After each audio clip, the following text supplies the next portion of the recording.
Hello friends, welcome to Technique. This is Nirmal here, and in this video we're going to do a detailed review of the new OnePlus Nord CE.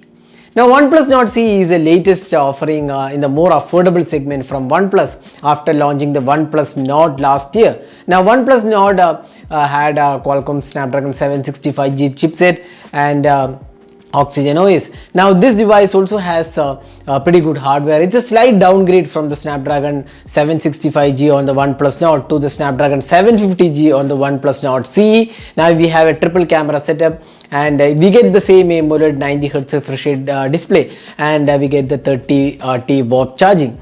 Now the pricing has come down a bit. Now the base pricing starts at 22,999 and it goes all the way up to 27,999. So how good is the device? Is it a really worthy package? That's what we are going to talk about in this detailed review.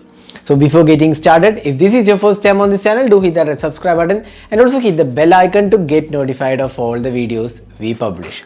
So let's begin. The first thing is the design. Now if you look at the OnePlus Nord, you can see that there is nothing outstanding or there is no wow factor for the design. Now it's the same design that we have seen on the OnePlus Nord, and you can see that the vertical camera layout, even a lot of Realme and Oppo devices have had the same design. So there is nothing outstanding about the design. It's a kind of a traditional design what OnePlus has used, and the design hasn't been really an inspiring one on this device, nor it's kind of groundbreaking in terms of overall looks. So it's kind of standard design, nothing outstanding out there, but it's a fairly good looking device. I would say there isn't anything bad about this design, but as I said before, there isn't anything inspiring or there is no wow factor. Now you get a 3.5mm audio jack, the USB Type-C port, a single speaker, and you get a punch hole selfie camera.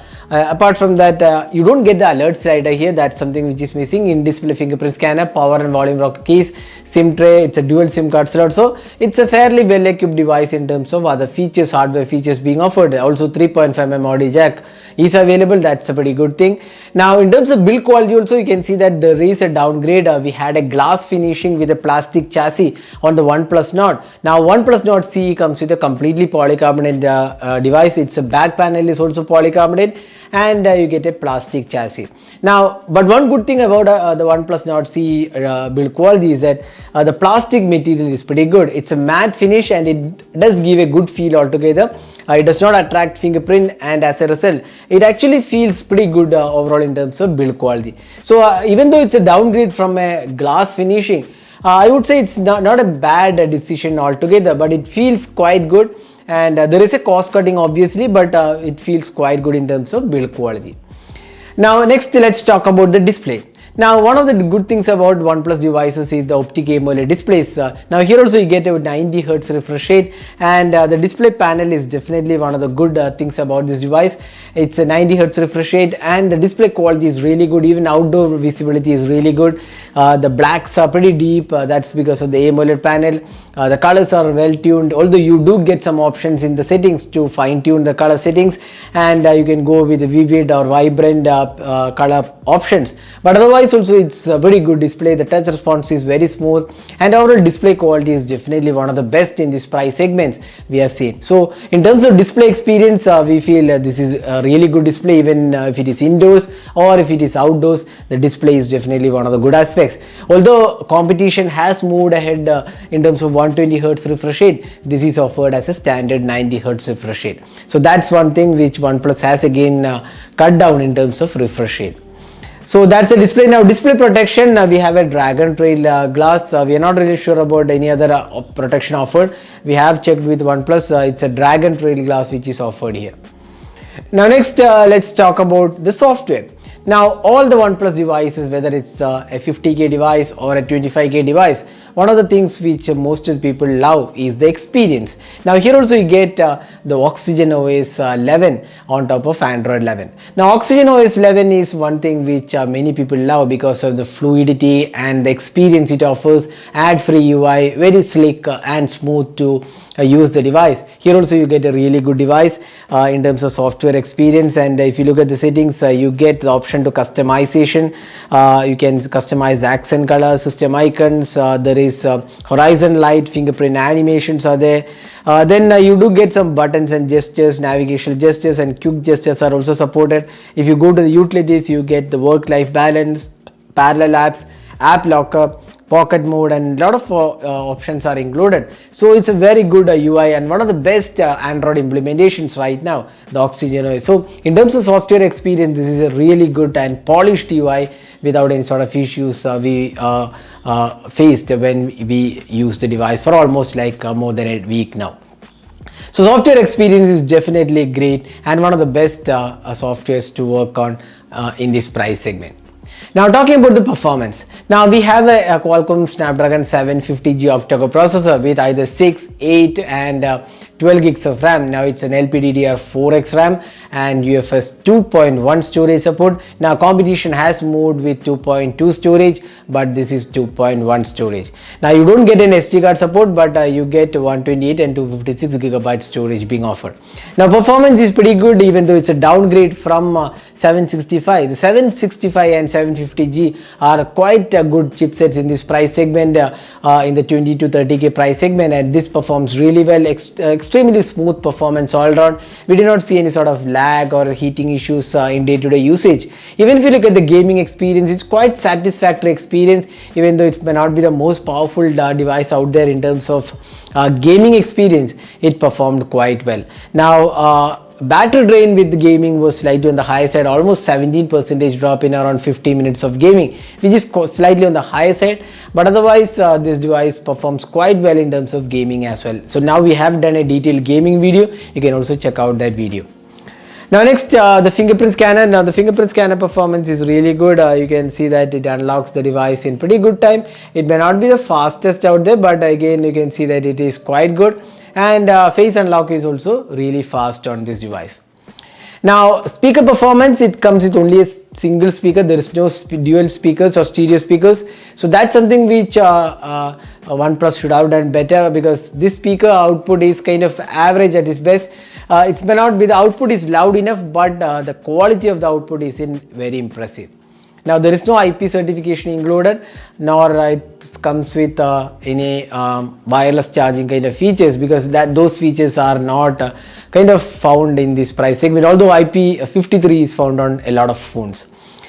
Now this device does come with NFC included. That's something which is included on the OnePlus Nord. Now 5G bands, it does support only one 5G band in India. Again, which 5G band is going to come in India, that we are not really sure about. Now this device comes with 4G LTE, VoLTE and carrier aggregation, so everything is included on this device. Now moving on to the cameras. Now this is one area where we get a 64 megapixel triple camera setup, an 8 megapixel ultra wide angle camera and a 2 megapixel mono sensor and a 16 megapixel Sony sensor.